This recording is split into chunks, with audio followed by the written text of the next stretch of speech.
আল্লাহর শপথ করে বলছি, ভোরের দোয়ার চাইতে, তাহাজ্জুদের ওয়াক্তের দোয়ার চাইতে কার্যকর কোন সময় আর দ্বিতীয়টি। এজন্য ভোর রাতে দোয়া করার অভ্যাস করবেন। রমজান মাস আসছে, আমি সবসময় বলি, ভাইরে সারা বছর পারেন না ডিউটির জন্য, ভোর রাতে ঘুমায় থাকেন, বুঝতে পারি, কিন্তু রমজানে তো সাহরি খাওয়ার জন্য উঠে।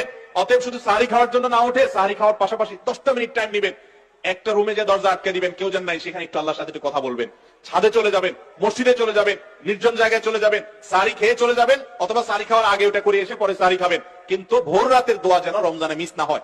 আমার খুব আফসোস লাগে ওই মানুষগুলোর প্রতি, খুবই আফসোস লাগে যারা রমজান মাসে ভোর রাতে সাহরি খেতে উঠছে, কিন্তু দোয়া করার যে এত বিশাল বড় সুযোগ আল্লাহ তাআলা দুনিয়ার আসমানে নেমে এসে আল্লাহ তাআলা বিশেষভাবে বান্দাকে ডেকে ডেকে বলেন, আলা মিন মুস্তাগফিরিন ফাগফির লাহ, তোমাদের মধ্যে কেউ আছে নিজের পাপের জন্য ক্ষমা চাইবে, আমি ক্ষমা করব। তোমাদের মধ্যে আছে কেউ যে বিপদগ্রস্ত, আমি বিপদ দূর করব।